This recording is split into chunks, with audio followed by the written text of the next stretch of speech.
So, hello everybody. I'm Sanjivana. Many people call me Sanji. So, we have a very special guest whom we'll be getting to in a very few moments. So, I'm a meditation teacher, a host of many podcasts and all.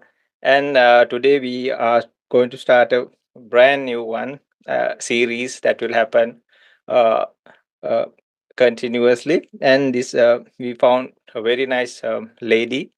So, the name she suggested was no visible bruises. So we'll get to those things, and I would like to invite this wonderful lady, Caroline Harley Bell, uh, and to please introduce herself. So we are going to make people aware of trauma, and she's expert in this region and area. So I'm sure, definitely sure, like this can help many people, because many people sometimes they are silent or silent victims of abuse and trauma especially. And so it can happen in many ways. So let's get with the expert on this. So I would gladly, and it's an honor to and a great pleasure. So I would uh, like the lady Caroline Harley-Bell. Would you like to please introduce yourself and tell us about yourself? Thank you so much, Sanjeev, for such a beautiful introduction, and really appreciate the opportunity for us to come together and to have this mini series with no visible bruises. As you say, I'm Caroline Haley Bell. I'm over here in England. And as you say, because we're going to be talking about psychological and emotional abuse at the beginning of this, I'd like to be able to put in a caveat. If any of these subjects and topics actually bring up overwhelming sensations and feelings within you, please stop in this moment and ring somebody, an emergency service or something, to get the support that you need, because ultimately you are important, you are worthy, you are necessary for us to be able to extend this message out to. So we want to make sure that you're healthy, happy and supported. So please, if you find anything in this series difficult to accept or come to terms with, or it brings up any sort of trauma for yourself, please seek that emergency service so that we can support you further along in your journey in the future. Thank you. Okay. So please tell us about yourself. Uh, Oh, wow. Yes. So I, Caroline, am a 42-year-old mother of three beautiful children. So, every morning, like we're come together now Monday morning, and it's just, the beginning of the cycle of the week of stress and where is everything? Because, ultimately today's mania rests on yesterday's disorganized panic. When we start to see those cycles, like seeing that today's trigger was because yesterday we didn't prepare, then it's just one of those beautiful things. But life ultimately is worth enjoying. So hopefully, in those moments when you feel like you want to explode at whatever, we can just give ourselves the opportunity to go, yeah, but I did this to myself. This was my choice in this moment. So mother of three. I live actually in Corby in England. I've just bought my house last year in April. I bought it outright after going through a separation and divorce, where I won my divorce 85% in my favour and got a full live with order for my children. Because unfortunately, as many people may be aware, when you go through a divorce, it's unfortunately not amicable. And so it was a tough time. A couple of years ago, I had the police coming to the house maybe 17 times to come to support me with different incidences.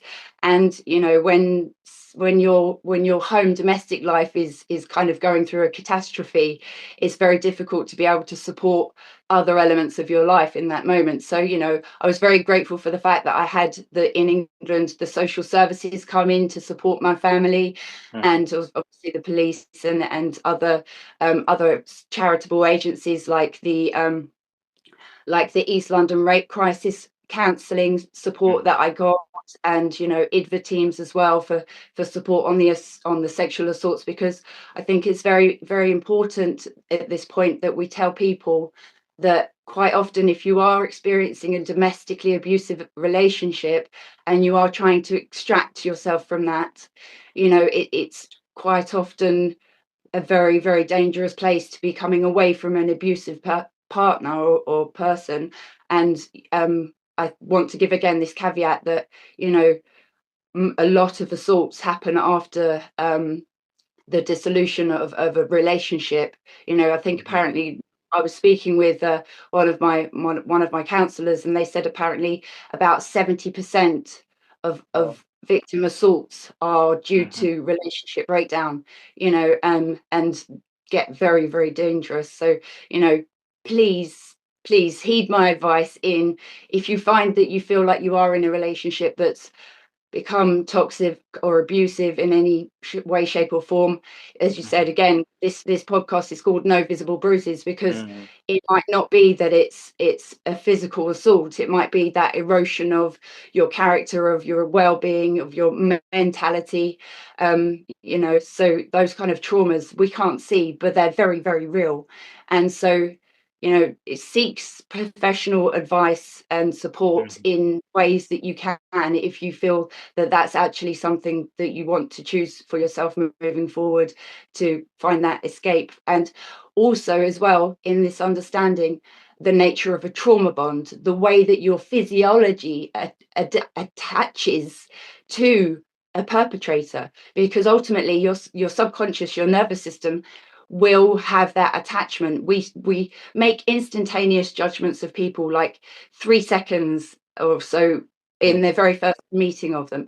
And then if you get into a relationship with them, you create a bond within the first 72 hours of being in that relationship with them. So again, quite often people that are maladaptive and maybe potentially want to, manipulate and abuse you moving forward, they will quite often sort of love bomb you, maybe try and take you away on a romantic weekend very quickly into a relationship, and have very intimate relationship in that as well, to really reinforce that attachment bond, so that you become very quickly addicted to them, especially if you yourself, as a person prior to meeting that abuser, are a person that has other maladaptive kind of dependencies, or some other kind of behavioral issues that, like, maybe in your past, if you've experienced other kind of traumas, you're more likely to become manipulated by that sort of environment moving forward in your life, because ultimately you can't know what you don't know. You only know what you do know. And if you've known those sort of assaults or something in your childhood as well, life is a pattern that repeats, and behavior is a pattern that repeats. And so we will quite often, repeat those cycles until we understand where it is within ourselves that we maybe need to find boundaries or barriers, or maybe even some more self-compassion, more self-love, maybe even some different kind of counseling or meditation that's more compassionate in a way towards ourselves, so that we can start building again that self-trust. So going back to your original question, I know I went off on a little tangent. It's okay, no problem. Yeah, so it's just again, so I've put in Corby. I used to be a London bus driver, actually, for nearly 2 decades. And in that time, when I was driving the bus, like, I was like early 20s when I started driving a bus, and my goodness, didn't I feel amazing and powerful driving a bus, like a red bus thundered along in the London traffic, helping maybe about 2 million people in their journey over the 2 decades that I helped. And it was really beautiful to be able to be of service to people in that environment, to help people. I mean, obviously I've experienced a lot of people, a lot of different scenarios. Again, when we think about like accidents, right, I've been the one that's been at the scene of the accident. I've seen that. I mean, I know obviously there's lots of other service providers that then step in and take it along, but I've been the one that's been calling, for the police and the ambulance to come to this. As a bus driver, it was a very beautiful opportunity to, be of service, to support everybody, the community. But ultimately as well, it has its ups and its downs. Because to be able to provide that service, it meant that I was doing really, really difficult shift pattern. One week I'd do earlies, the next week I'd do lates, and so it completely messed up my biological cycle. So that's something I'm still dealing with, like that sleep pattern kind of irregularity. And again, we have to consider that the environment that we choose to put ourselves into has a massive impact on our physiology and on our well-being as well. Because when you are sleep deprived, when I was learning with the buses in some of my training, that sleep deprivation can make you feel like you're 4 times intoxicated over the limit. Like, it slows down some of your reactions and your ability to perceive what's going on. And again, going back to what a possible perpetrator might do, is that they will disorientate you by making you exhausted. There is a form of exhaustion abuse as well that perpetrators will quite often do to confuse you, so that you haven't got enough energy to be able to kind of fight or like navigate your own course. It makes you kind of dependent on them, because if you feel tired, you need support, right? So but again, I mean, as I say, being a bus driver was a beautiful thing, and I really enjoyed it. I actually thought, when I was a bus driver, I thought I'd retire as a bus driver. I loved it that much. Like, and so, so when, due to the incidences as they were, my capacity to be able to actually deliver that service was eroded so much, because ultimately we need to have a family support in order to be able to go out and provide the service in our lives for the community. And because I didn't have that, because I was having so many other issues, and like I had a lot of behavioral problems, like a deep paranoia, I could just see coercive abuse everywhere and so everybody was making me feel upset and paranoid and fearful, and ultimately I came to a catatonic freeze in the bus, where I did unfortunately block the bus garage for 5 hours, because I couldn't get out of the cab. I was so frozen in that moment of fear that I, like, everything that my beautiful company was trying to do to help me out of the cab, so that they could provide the service. I couldn't get out of the cab. I was just frozen down, and I think, like, and this experience had also kind of happened to me a few months earlier when I'd been sexually assaulted, and I experienced that what I now understand to be called a catatonic freeze response, where my subconscious absolutely shut down all of my limbs, all of my physical body. And when I was again speaking with my rape counsellor about this, she said to me, sort of about 75 to 80% of people will actually experience that catatonic freeze response if their ability to run is not there and their ability to fight is not there. That's the next level. That's like, if you've got the fight and flight and they don't work, the next level is that freeze. And when you think about, like, the dramatization of what assaults look like when in the movies and whatever, it's like, and even myself, I thought, oh, I'm 6'2", I'm a big girl, it would never happen to me, I'll definitely fight, I'm a fighter. When that didn't happen, when my body shut me down and I couldn't move again, like, that was where my self-trust broke. I was like, I don't know who I am, I can't protect myself, how could I let this happen to me? And all of those overwhelming kind of future casting and self-beliefs in myself just completely broke my mind, and I got cognitive dissonance from it, which is the deep breaking in your neurosynapses of your memory, of your thought patterns and where they go, because it's just and it hurts.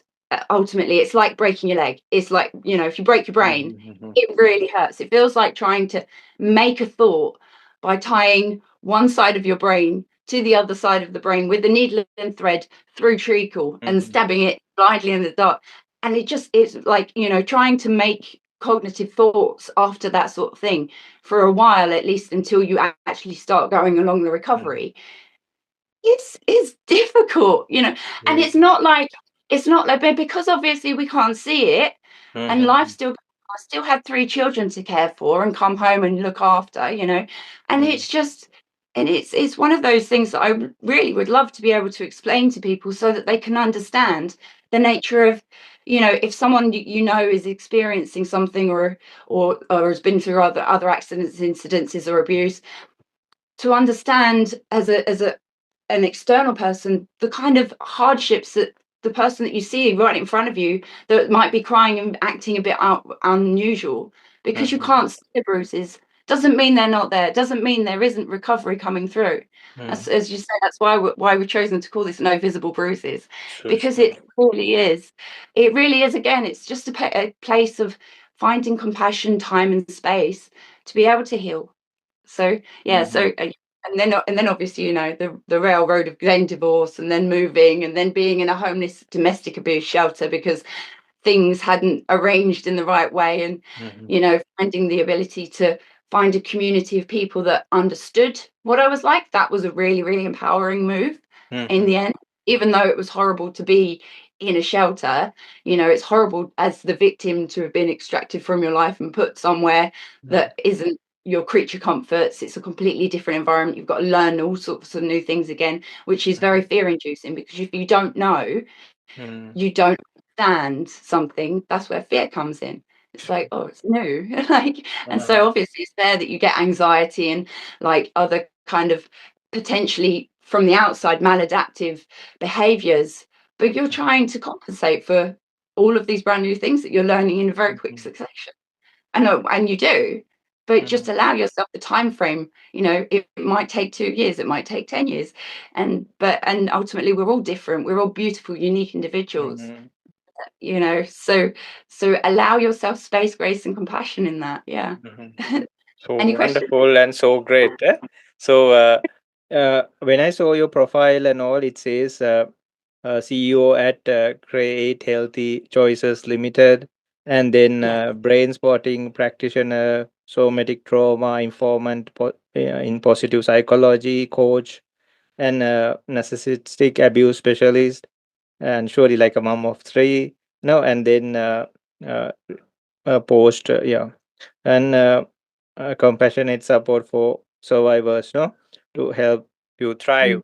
So it's great, no, when you hear the story, and after all this, what had you have been through. Now, when you read about your profile and all, how did this come by? This is a great achievement, no, and now you are helping a lot of people also. So in that state, Yes. and you were after all this, after you have been through all these things, then how did you come to this stage, or like these things what you can see now in your life? Well, yes. I mean, as you say, thankfully, I've always been a kind of curious person. I've never sort of sat on my laurels and gone, "Oh, this is my lot." I've always been like, "Well, why me? Why has this mess happened to me? What am I not seeing here?" You know, Mhm. again, that kind of bus driver perspective of seeing things from a bigger picture, like from a different kind of perspective. It's like, got to change perspective, got to try and find another perspective that's going to kind of understand this. And then I was very fortunate at the beginning of 2023 to find my mentor and coach, Caroline Strawson, the world's leading narcissistic abuse expert. Mhm. And I decided, even though at the time, as you said, I'd lost my job, lost my house, lost my husband, thought I was well going through the process of losing my marriage and my home.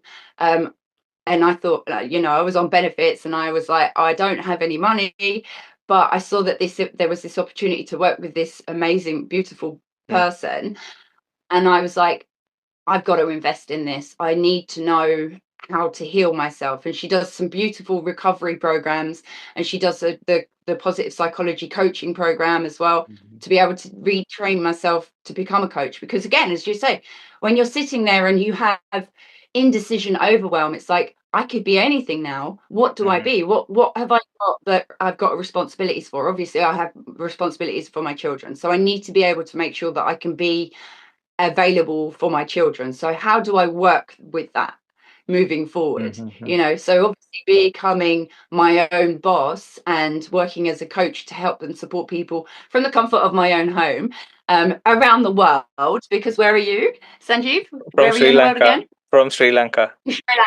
No, I mean, like, legit. I mean, it is so beautiful that we can come and connect together Surely. in such a way, right? And so, I was like, yeah. So I think that I could be a teacher because innately as well. Um, you know, we all have that ability to coach within us. We all have Mhm. the ability to show and teach and train. I mean, I don't know if you can see here on this wall here, my little boy has found pens. Yeah, so my son has drawn these beautiful little people here, and it's a beautiful reminder of how our young people are always watching us and always learning and absorbing everything that we do. And we do, as a species, have that innate ability to teach and to coach and to encourage each other. I remember when I was maybe 6 or 7, and my sister, that's a couple of years younger than me, we were down in the woods and we were playing in the brook on the stepping stones, and I would go ahead first and I would encourage her, you know, just as young as that, to step where I had stepped, to make sure that she was safe and learnt how to step across. And obviously she slipped and fell in because her legs weren't as big as mine at the time, you know, but ultimately, you know, we do have that innate ability to like want to care for each other and encourage each other's growth, right? Mhm. And so that was one of the things that I was like, well, I do actually enjoy, you know, encouraging my children in their growth. and Mhm. and with this hardship that I experienced, and learning with the trauma informed school of positive psychology, all of these amazing tips and tricks and tools to be able to help me down regulate my nervous system so that I could actually find capacity when, you know, when the trauma felt like it was right up at the windscreen. Like I was like, it's right here. I feel so explosive Mhm. because I was in that recovery of the grief and trauma. um you know, to learn those tools and techniques, and to be able to share them with people is such a beautiful expression of how I can now utilize my time helping people. Mhm. And so, and I also, when I was in that training as well, I also met a lady called Gemma Limouth, who also took me through brain spotting, which I then became a practitioner of. Because Mhm. even though, as you say, like learning cognitively all these tools, you have to like be consistent with like doing them, like doing cold water Mhm. therapy and breathing, and I'm sure, as you say, like meditative like practices, Mhm. you know, there is a consistency to be able to help yourself down regulate the system.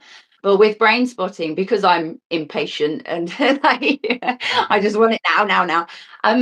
What I found with the laser focused optic nerve movement is it just helped to get into the deep core memory really, Mhm. really quickly, so that I could somatically discover the original trauma trigger points of those behaviors that I was doing, Mhm. so that then I could go back to them and reprocess them so that they could be time stamped back into the past.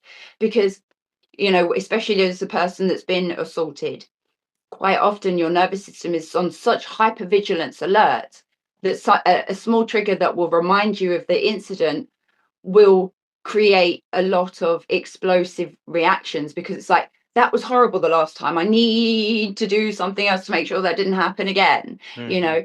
So like, so when you're reactive to your environment because you don't really understand how well your nervous system is trying to protect you, and how much Mhm. on your side to keep you alive your nervous system is really working, when you've got judgment from society and other potential maladaptive consequences to that behavior, you know.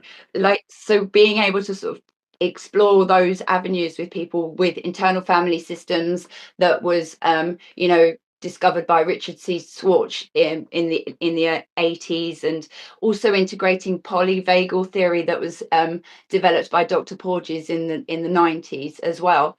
You Mhm. know, kind of getting those two kind of elements in with the coaching and the positive psychology, which is how to move you forward as well.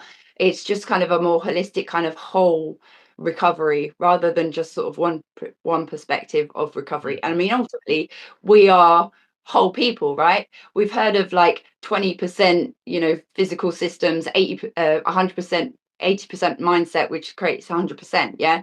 So Mhm. I don't know if you've heard of that, like 80% mindset, 20% physical systems, but you're a whole person. So Mhm. what about the other 260 degrees of what it is to be human, what it is to be whole? Mhm. You know, we need to be able to work somatically, and also understand that that is on a very different time frame to what we can do logically as well. You Mhm. know, like, because logically, yes, we can formulate a blueprint and extrapolate that and draw the picture and say, this is where I want to be. but then you have to be able to kind of come back and understand, well, now you need to look at what resources you need to create, first of all, like water pipes, electricity, if you were building property, say, and then you need to make your groundworks and dig your foundations, and then you need to get other resources in to build the bricks, and then you need to get other resources in to put the roof on, and then you've got to furnish it and decorate it. It's like timescale is about, and appreciating that the timescale is very different as well, for your body to catch up to where your mind wants to be. I think that there's understanding that concept really helped me, because I was like, I just want to be well now, but ultimately healing is a lifelong journey. Really. So, you know, and when you give yourself the opportunity to kind of just go, well, today I'm a little bit better than I was yesterday, and that's okay, that's enough. And just noticing what you're noticing, hopefully without judgment. And and if you notice that you're noticing something with judgment, notice that judgment. Where does that come from? Get curious. Find that inner child of playfulness and curiosity and compassion for yourself in the ways that you're responding and reacting to things. Yeah. So, please tell, like, how was your childhood and all, if you are comfortable with it. Yeah, sure. But just 1 second. I'll just Yeah, take yeah, a no little. problem. Yeah, please.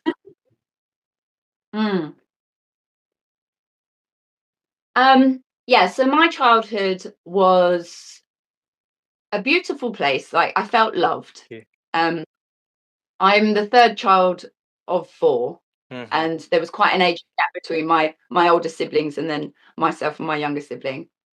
And so I I was actually quite a sickly child. I had tonsillitis and I had asthma. So I couldn't eat and I couldn't breathe. And I did feel like life was trying to kill me, honestly, when I was little. I was like, feeling that starvation and hunger and the malnutrition of not being able to eat because I had the affliction of tonsillitis. It saw me being very malnourished. And actually, I have vivid memories of my mum, bless her, being quite upset that I couldn't eat, and being again upset that the food was going to waste. So my little sister actually used to eat my dinner for me. Yeah, So really. I get off. But then, again, it's one of those curious things, right? Because she would be eating my dinner as well as hers, she then actually got quite overweight and then has had her own traumas because of that. Her own, when she was little, she was bullied for being overweight and what have you, but she was trying to help me out. So it's, when you get that opportunity to kind of look back at your past and sort of see how your things have interplayed with someone else's things and how we are so very connected. It's very, very curious to see. So anyway, I had surgery to have my tonsils taken out when I was about 10. And I'd also, because of some of the tonsillitis and what have you, had some medicine when I was younger, and when my adult teeth came through as well, they came through very brown, like discolored. So I got bullied for having that kind of abnormality. And then I had some dental surgery as well, and so I had quite a lot of surgery and ailments in my youth, a lot of like trips to the doctors and what have you. And then as I was sort of approaching my mid-teens, my mother actually, very unfortunately, experienced a manic depressive episode, a nervous breakdown, and was sectioned because she was displaying suicidality. I remember her waking me up in the middle of the night with a bread knife, saying, will you take my life? Obviously there was a part in me as well that was a bit like, are you wanting me to, or were you standing over, like, so I had that sort of trust again in my mother from that environment as well. Like, is it safe to sleep in my own bed? Yeah, no? And then obviously, because we were at the time, we were a 2 working parent family, so both my parents were worked. And then obviously when my mum had to go to hospital, the funds coming into the home were halved. So we then experienced quite a lot of asset poverty as well. Our boiler broke and we couldn't get it fixed for 3 years. So we were bathing in cold water. And I know that it's sort of, maybe for some of our listeners, they're like, well, having hot water is a luxury. And I do appreciate that. But for where I live, It's for cold, the right? and it is cold, and it's just, like, so it is a hardship to be in asset Mm-hmm. poverty, Mm-hmm. and especially when you have a loved one that's experiencing medical difficulties as well, and then moving through that as well. When my mum came home, in order to kind of compensate with the person that returned, that was very angry and sort of more manic, Mm-hmm. and fair, at the end of the day, it's a journey to heal, right? But the coping mechanism my dad adopted was to turn to alcohol. So he quite quickly deteriorated and had cirrhosis of the liver, and then needed to have a liver transplant. And unfortunately, my older brother um, also followed suit, and Mm-hmm. became an alcoholic, and passed away 6 years ago as well. Oh. So yeah, so as you say, like, I do innately understand the nature of addiction, and that kind of volatility in those environments as well, because I've grown up in it. But again, I mean, I grew up in it, so I didn't really know any different. It's like, Mm-hmm. if you can't know what you don't know. And when it's a loved one that's, drinking themselves to a place where they can soothe themselves from the pain that they're feeling in their environment, then, it's just about trying to find a compassionate way to support them. But I know full well that I was enabling a lot of that behavior as well, by supplying them with, their drug of choice, Mm-hmm. because I thought it was the right thing to do. They asked for it, so, and Mm-hmm. ultimately, now, as a person that's a little bit older and a little bit wiser, I appreciate what enabling is in regards to destructive Mm-hmm. person behavioral. And Mm-hmm. so, and again, it's a hard choice to make, to True. say, I'm not going to help you with that, Mm-hmm. and you have to appreciate that when you choose to put in that boundary and that barrier with saying, I can't support you with this anymore, it's not somewhere that I want to see you going. Mm-hmm. um you have to also appreciate that that might be a line that the other person gets very upset about and rejects you for, and Mm-hmm. there may be some negative connotations in that. And all that we can do is hope that time allows us a longer period to be able to reconcile that. And if it doesn't, you know ultimately, those are life's choices, right? Mm-hmm. Yeah, yeah. So within that time as a child also, because from your how to say, like, some they say, like some very good masters or teachers, they had gone through a lot of things in life, even psychologists, no? There was person who was like Yeah. in Auschwitz, and then he became a great psychologist, no, because he survived there. The ways that he implemented those were overused later on, because it's one of the most difficult of situation anybody can imagine, no? So in a concentration camp, right? So Yeah. within your life also, because it seems like there were many things happening. So as a child also, were there like victories in life, or like success points in your life, you can mention or you remember? Because it seems like a gradual build up to this stage, and it's like life gave you try to give you all its good in the opposite side, but yet you stood up from all. I'm just curious to see, within that, was it like a long time process, or after this incident it happened? So in your childhood days also, were there times, surely there must have been, no, like times like you were able to just brush it off, or like wipe off the dust and like stand tall, no? Like, or come out of it.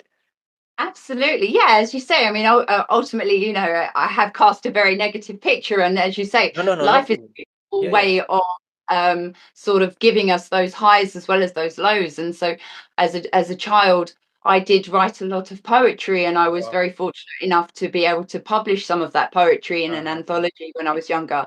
And that gave me a lot of confidence.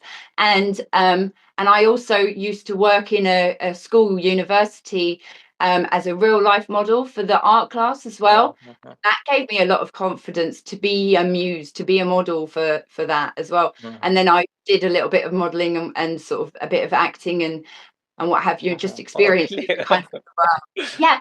Like, I don't know if you've ever heard of Gok One. He over here in England, he did a show back in the early noughties called How to Look Good Naked. And one of my modelling commissions was to stand in the shop window of the John Lewis shop on Oxford, I think it was Oxford Street or Regent Street, with a collection of other people for his marketing, all standing there, actually naked, because it was how to look good naked, right?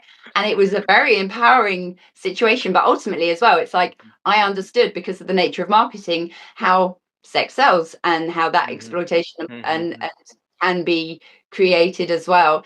So, but again, it's like, if you're choosing to do it yourself and you're in self leadership in that, that's okay. That's a choice that I wanted to make in order to help myself become more body proud as well, because again, as a person that identifies as female and stands at 6'2" tall, which is 189 centimeters, which is Yeah. quite tall.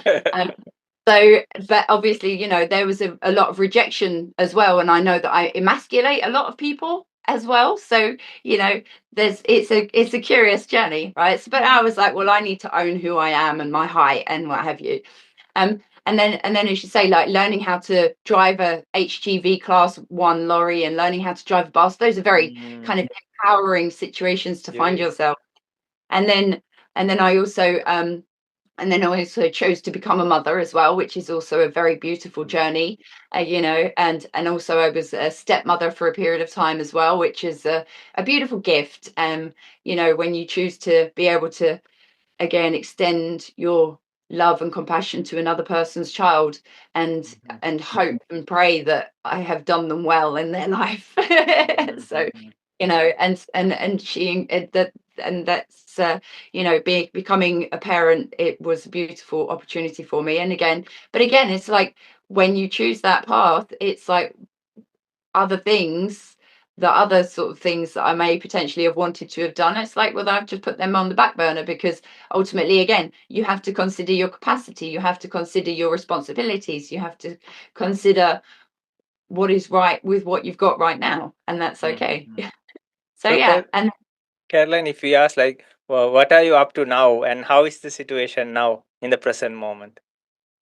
yeah, so as you say, like after healing myself quite well, and obviously being in the domestic abuse shelter as well, and sort of seeing the levels of how horrific it can get as well. I mean, I chose to sponsor the inaugural Blue Bricks Magazine Property Awards last year in Leicester, to bring domestic abuse awareness to landlords in England. So and again, as you say, like, because I was fortunate enough to win my divorce, I had a little bit of money to be able to sponsor this event, so that I could get up on stage and get my voice heard, so that I could just encourage landlords to sort of be mindful of, I mean, I'm sure that, they're all very well aware of what goes on inside their properties, and maybe they're not. And it's just about helping and supporting them to just see a different perspective of what might be happening, and to maybe take a little bit of duty of care. It's like they go around and do their, biannual checks or whatever, and just checking to notice, has that door been changed because maybe there was a fist put through it? Is there something going on here? Do you know what I mean? Just to be a little bit conscientious for ourselves, because ultimately we can't know what goes on behind closed doors. Sure. But as a landlord, there is an element of the fact that you do need to know. It's your responsibility to know what's going on under your roof, and not to turn a blind eye, ultimately, because it will cost you in the long run. Because and so I sponsored that event, and also, as I said, I moved into my own home as well with my children, and I also am a landlord in this environment as well, because one of the people that were in the shelter with me asked if I'd be able to sort of support them moving forward. So now I have a tenant through the rent to room Okay. scheme, which helps to support me and my Yeah. family as well. Because again, it's quite scary being a single parent, like to have that entire responsibility and completely on your own. It's like, if anything happens to me, I've got to wait sort of a phone call, and then like or 20 minutes or 2 hours before someone that I know might be able to come and help me. And, you know, so having someone living in that I'm supporting as well through their own recovery from trauma and through addiction as well, because quite often, you know, we do seek very maladaptive behaviors to soothe ourselves away from pain. So I'm supporting that person as well with their drug Wonderful. addiction recovery as well, you know. Yeah, so it's a really nice position to find myself in, that I can be Yeah, giving yeah. back in that way. And then, as you say, I'm also helping and extending out to the further community with brain spotting, and also with positive psychology coaching as well. And just like my little VIP CEO experience, where we can utilize self-navigation mapping to find out your behavioral patterns, and then understand who you are a little bit more, and hopefully kind of make that introduction to those parts. Like, as I said before, like understanding the concept of internal family systems, we all know we have lots of different voices within us, and that have those behaviors, like the inner critic, and like the procrastinator, and the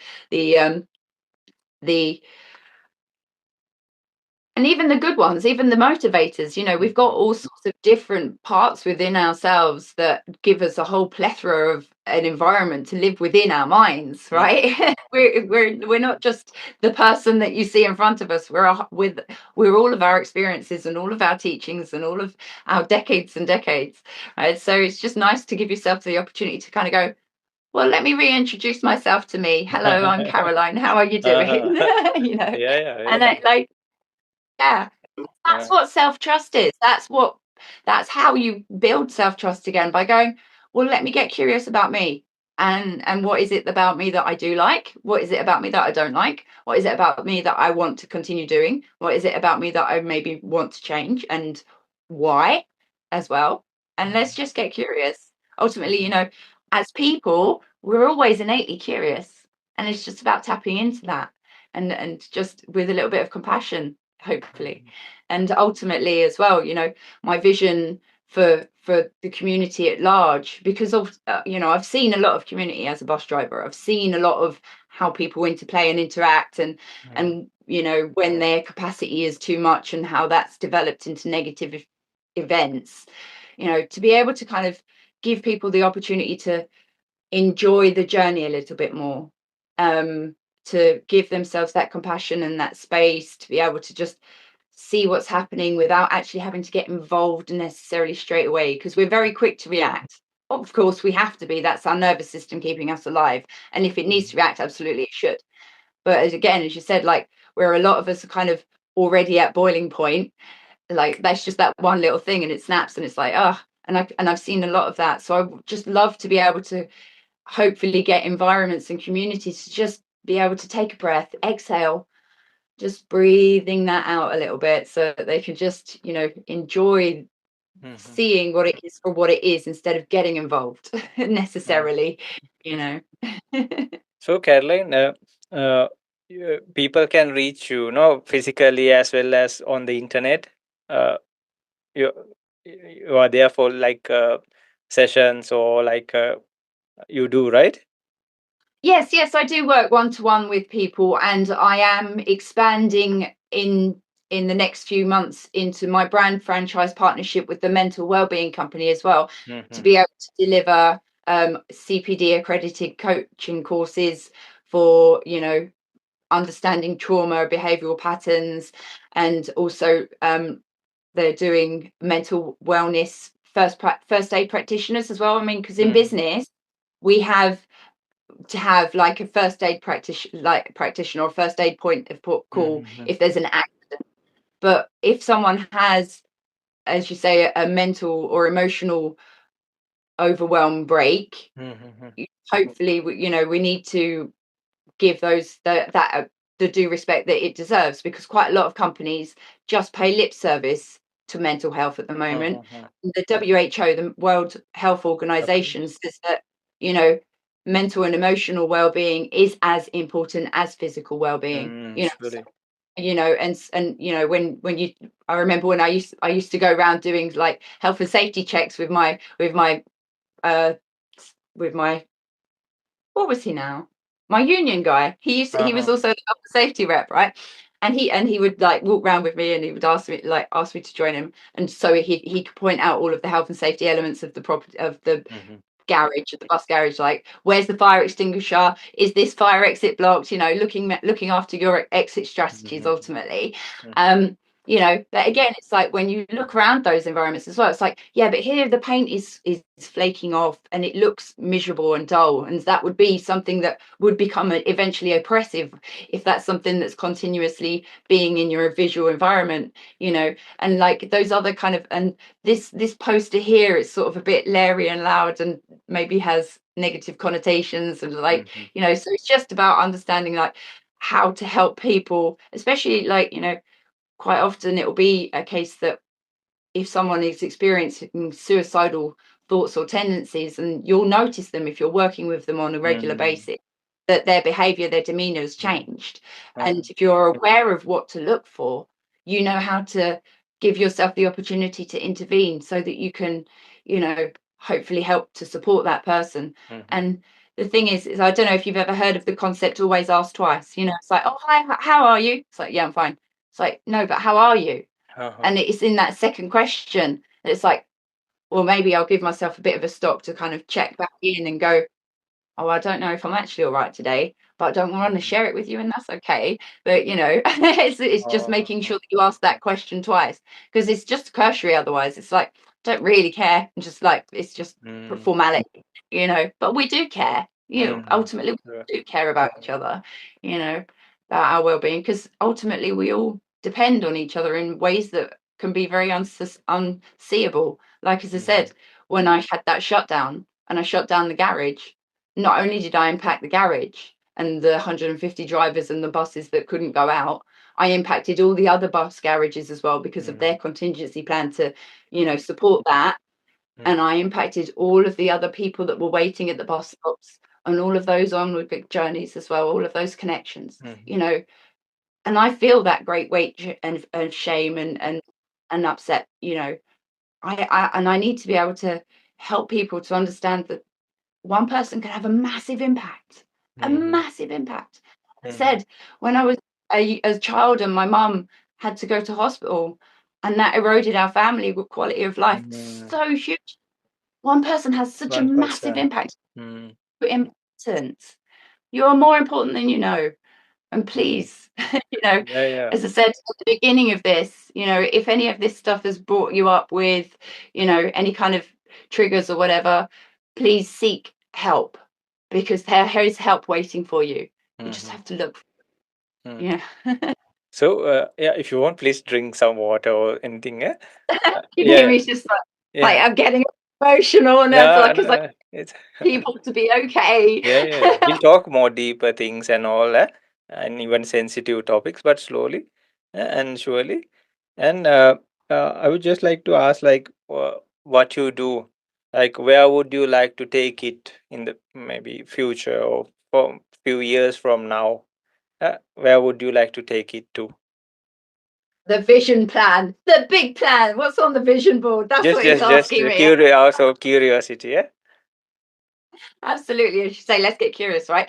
Ultimately, I'm one of those people that is a kind of happy-go-lucky kind of like, let's see where this takes us. I'm quite happy with that. But what I really do want to, invest in future technology, sort of like thin film bioorganic solar panels that are translucent, that integrate technology so that they can have a duality in their ability to serve and support us, and looking into other kind of environmental, more sustainable ways of being able to live and nurture ourselves, so that even though we're still going to be interdependent on a lot of things, I think there is also a necessity, especially for myself, to make sure that I can cover as many of my bases sustainably as I can with solar power, and trying to get off the gas grid as well.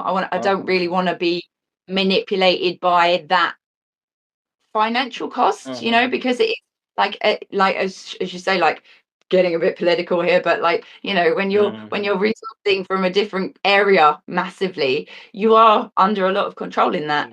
And like I said, I don't like coercive control. That's narcissistic. I'm like, well, how do we support ourselves without that? So looking into those kind of things, and still want to be able to help like people moving forward with like social housing elements as well, and sort of creating more kind of holistic opportunities in that. And one of the ways I'm actually working towards that right now even is I write poetry every Monday at 12:15, or just on a Facebook, like just getting in there and using a little bit of the brain spotting gaze spot method as well, just to sort of allow myself 15 minutes to kind of slow down, take stock of the sensations that I'm feeling in the moment, and allow myself that in that gaze to sort of track all of the different places where that takes me. And then I highlight one of those different sensations and different sort of stories that I've brought out of that, and then I'll extrapolate a poem into that, so that, because ultimately I want to create an anthology for the charity that I for the shelter that I was in, and I'd love to be able to extend that opportunity out to everybody Yeah, that wants to exactly. donate a poem, because ultimately, we quite often we can think about giving to charity as just a financial burden. Oh, if they were working for themselves, it wouldn't be. But there's so many different ways that we can be charitable. You can donate some of your heart in your art, through your poetry, through your words, and have that put out there, so that it builds you confidence as well. Because ultimately, I believe in a win-win-wins like environment. A little bit for you, a little bit for me, a little bit for us. True. And that's okay, right? It shouldn't be winners and losers. We're all winners at the end of the day. We're all here. We all get to see the beautiful sunrise, even though it's here in England, it's under rain and clouds, and that's okay. It's still there, right? You know, Yeah. just looking to find those little bits of positive ways that we can contribute, and move ourselves forward as well a little bit. So if anybody wants to join in with the poetry, again, reach out to me on the website that you were saying. I'm sure we're going to pop some links in, Sure, sure, and sure. definitely come back again for the next No Visible Bruises, right? Because Yeah, yeah, surely. I'm sure that, as you say, I can find things to talk about all day. The story of me Uh, and the story of you. and Let's get. yeah, and Caroline, like surely we'll put all the links of like these places and how to reach you and all these things. And finally, I would like to ask, like, what would be, because what would be your ultimate goal? Like people, in some people say, I want to meet God, or some people Brahman, some people enlightenment, no, some people build a coaching like a big business, no, or like some people want to build a charity. So different people, no, have different intentions or like their goals, no. So what would be, if you, if just in case, like if somebody asks, what would be your ultimate goal? My ultimate goal is to build a society where my children can feel safe to go out, Mm-hmm. and that's it. Yeah. Uh-huh. So what would be the process for that? It's a case of allowing people the opportunity to try to learn how to like themselves a little bit more. Mm-hmm. Because if you like yourself a little bit more, you find it easier to like the next person. Mm-hmm. What can we do for that? I'm just asking because it's a great thing, no? What can we do for that?